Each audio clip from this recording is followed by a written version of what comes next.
बिस्मिल्लाहिर्रहमानिर्रहीम अस्सलाम वालेकुम जी साकी चश्मे साकी दे नाल हाजिर है।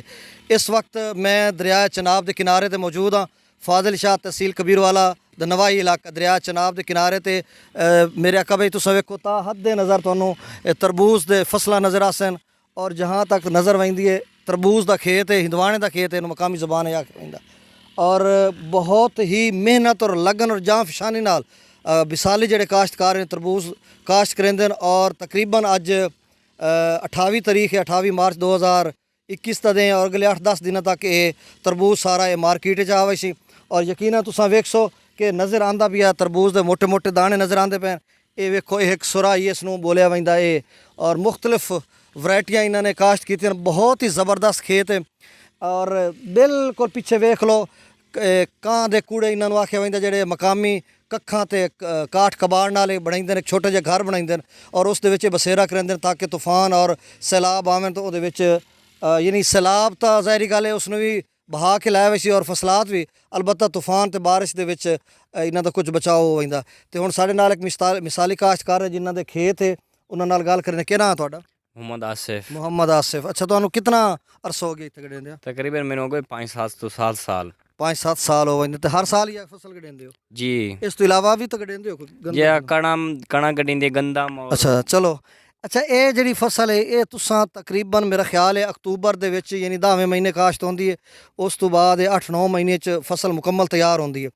तो ये तुसां मुख्तलिफ वैरायटियां लाइयां तो हर साल तुहानूं अच्छा प्रॉफिट आ वैंदा? जी हाँ, अच्छा आ वैंदा। पिछले साल ही अच्छा आया, तकरीबन हो गया ही 5-7 लाख का। उस तो पीछे तकरीबन 2-4 साल पहले 3-4-5-10 लाख 12 तक बन वैंदे। अच्छा, इस साल भी तो तुहाडी माशाअल्लाह खेत बड़ी ज़बरदस्त पई है। बड़ी इंशाल्लाह आप मेहनत कर रहे हैं, बहुत अच्छी जा रही है, अल्लाह रोज़ी दे इंशाल्लाह। अच्छा, तो पिछले साल वध तो वध एक हुंडाई जेड़ा एक हुंडाई है उहदे 80-85 मन वजन होंदा शहजोर जिन्हों आंदे या एक टोयोटा डाला होंदा है उसका। और हुंडाई वध तो वध कितनी विकी जेड़ी इब्तदाई दिनों दे तुहाडियां विकियां? इब्तदाई 1,25,000 तो 1 लाख नाज़रीन 1,25,000 का 80-85 मन तरबूज फिरोख्त होया इब्तदाई तौर पर। जो शहजोर है जिहदे 80-85 मन वजन होंदा और उस तो बाद एंड तक वह कितना विकदे रही है?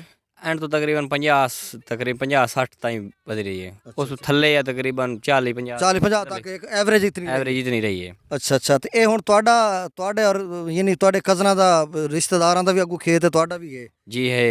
तो ये हुण तुसां बड़ी जा मैं आया तो तुसां यानी ये स्प्रे वगैरह कर रहे और इसनूं अच्छा ये बोर करके लाया गया या वैसे लाया गया? ये बोके मरींदे ने बोर की। अच्छा, बोर हो जेड़ा कितने फुट तो होंदा? तकरीबन 6 फुट होंदा। 6 फुट होंदा लोहे दा जेड़ा बोर मार के उस तो बाद ओहदे विच एंड ते खाद पावनी जे एंड ते डीएपी पा के ते अच्छा उत्तों काज देवना तो उस दे उत्ते करके बीज लावना। अच्छा, बाद जिसले सर्दी पौंदी है तो उस उत्ते टनल ही तो लावना होंदा जे उत्ते छापर ते कजे ओनू लकड़ी और पर शेड की शेड करके ते ओ निज़ाम पूरा करेंगे। अच्छा, उस तो बाद ये यानी बात जिसले सर्दी खत्म होती है कोरा यानी कक्कर वगैरह खत्म होता भाई मतलब कोरा वगैरह ना पवे तो वत इस तो बाद ओदा टनल ला के बकायदा इसनूं ओपन कर दिता वैंदा। ओपन कर दिया और गोडी मेहनत सारी करिंदी है इंशाल्लाह अल्लाह खैर करे। उन तो फसल थोड़े सामने पई नहीं फसल माशाल्लाह बड़ी ज़बरदस्त पई है और यकीनन ये मैं अगर पिछली साइड ते वेखा ना तो बहुत अच्छी फसल पई। इस तो पहले असां एक वीडियो क्लिप बनाया उत्थे थोड़ी फसल का मामलात ऐसे हैं कि उत्थे दरियाई सैलाब ज़्यादा जिहदी वजह तो जिहड़ियां हैं इन्हां दी बेल बूटियां या वल्लां वो सही तरीके नाल नहीं होईयां। ते नाज़रीन ये मुख्तलिफ अकसाम हैं, इहदे विच एक सुराई भी होंदा जेहड़ा तरबूज होंदा। लेकिन एक चीज़ मैं तुहानूं दस्सां कि दरिया सिंध के किनारे ते भी बहुत ज़्यादा काश्त होंदा। सिंध दे विच ही तरबूज काश्त होंदा है, पंजाब विच ही होंदा है। ये जेह्ड़ा कबीरवाला दे नवाई इलाका जो दरिया दे किनारे ते आबाद जेह्ड़े लोग हैं वो जेह्ड़ा दरिया दे किनारियां दे उत्ते तरबूज काश्त करेंदे ने। ओहदा मिठास ओहदी रंगत ओहदा एक अपना ही मज़ा और लुत्फ है। और जेह्ड़ा पानी आला होंदा जिसनूं पानी आला आम तौर ते यानी ट्यूबवैल दे उत्ते और पानी या नहरी निज़ाम दे उत्ते उसनूं काश्त कीता वैंदा। ओहदा एक बीज एवें खेलां वट्टां कड्ढ के ते ओहदे उत्ते बीज लाया वैंदा।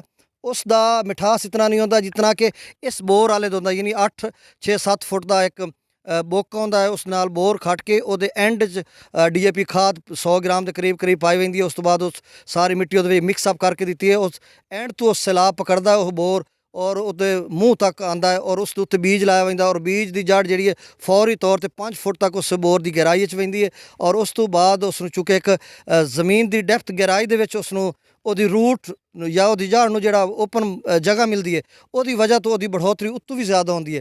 तो हुण तकरीबन खेत 8 ਤੋਂ 10 ਦਿਨਾਂ तक इंशाल्लाह ये मार्केट तरबूज आवे सी और ये कबीर वाला क्या खानेवाल मुल्तान और मुजफ्फरगढ़ ਦੀ ਮੰਡੀਆਂ ਦੇ ਵਿੱਚ ਝੰਗ ਦੀ ਮੰਡੀ ਪੰਜਾਬ ਦੀ ਤਕਰੀਬਨ ਬੇਸ਼ਤਰ ਮੰਡੀਆਂ ਦੇ ਵਿੱਚ ਕਬੀਰ ਵਾਲਾ ਔਰ ਮੁਲਤਾਨ ਜਾਂ ਖਾਨੇਵਾਲ ਦਾ ਜਿਹੜਾ ਤਰਬੂਜ਼ ਹੈ ਉਹ ਫਰੋਖਤ ਹੁੰਦਾ ਔਰ ਉਹਦੀ ਮਿਠਾਸ ਔਰ ਰੰਗਤ ਔਰ ਉਹਦਾ ਮਜ਼ਾ ਔਰ ਲੁਤਫ ਆਪਣਾ ਹੁੰਦਾ ਔਰ ਇਹ ਗਰਮੀਆਂ ਦੀ ਇੱਕ ਸੌਗਾਤ ਹੈ ਜਦੋਂ ਬਰਫ਼ ਦੇ ਉੱਤੇ ਲਾ ਕੇ ਠੰਡਾ ਕਰਕੇ ਜਾਂ ਕਿਤੇ ਫਰੀਜ਼ਰ 'ਚ ਰੱਖ ਕੇ ਇਸ ਤਰਬੂਜ਼ ਨੂੰ ਖਾਇਆ ਜਾਂਦਾ ਉਹਦਾ ਆਪਣਾ ਇੱਕ ਮਜ਼ਾ ਹੁੰਦਾ ਵੈਸੇ ਰਮਜ਼ਾਨ ਸ਼ਰੀਫ ਆ ਰਹੀ ਹੈ ਔਰ ਲੋਕ ਇਸ ਤੇ ਮਤਲਬ ਸਹਿਰੀ ਦੇ ਵਕਤ ਅਮੂਮਨ ਕੁਝ ਹੋਰ ਚੀਜ਼ ਖਾਈਆਂ ਹੁੰਦੀਆਂ ਲੇਕਿਨ ਅਫਤਾਰੀ ਦੇ ਵਕਤ ਚੂँकि ਗਰਮੀ ਦੀ ਸ਼ਿੱਦਤ ਹੋਣੀ ਹੈ ਤਰਬੂਜ਼ ਬੜੇ ਸ਼ੌਕ ਨਾਲ ਤੇ ਉਸ ਤੋਂ ਕਬਲ यानी 15-16 अप्रैल तो तकरीबन रमज़ान शरीफ स्टार्ट हो या 14 अप्रैल उस तो कबल ये तकरीबन तरबूज अगले 8-10 दिनों तक मतलब 10 अप्रैल तक मार्केट आवे लेकिन उस तो पहले सिंध का 5 अप्रैल तक भी मुतवक्के है कि उसका मार्केट तरबूज आ जाए। तो एक मालूमाती वीडियो है और कुछ दोस्त वैसे कह रहे हैं तो कुछ आते हैं कि इस तरह की मालूमात मुहैया की जाए और इस तो पहले जिसले वीडियो इसे खेत का सा यानी एक वीडियो क्लिप बनाया जिहदे विच दस्सिया है कि उस वक्त बोरा खट के इस बना रहे हैं तो हुण जबकि अज 28 मार्च 2021 का दिन है और बड़ा सूरज चमक रहा है इतनी आबोताब नाल नहीं एक टेम्परेचर 35 सेंटीग्रेड तक टेम्परेचर है दाएँ तो बाएँ हवा ऐसा चल रही है बहुत आइडियल मौसम है इस फसल तरबूज वाटरमेलन के खेत वास्ते। बहुत शुक्रिया आसिफ भाई। शुक्रिया।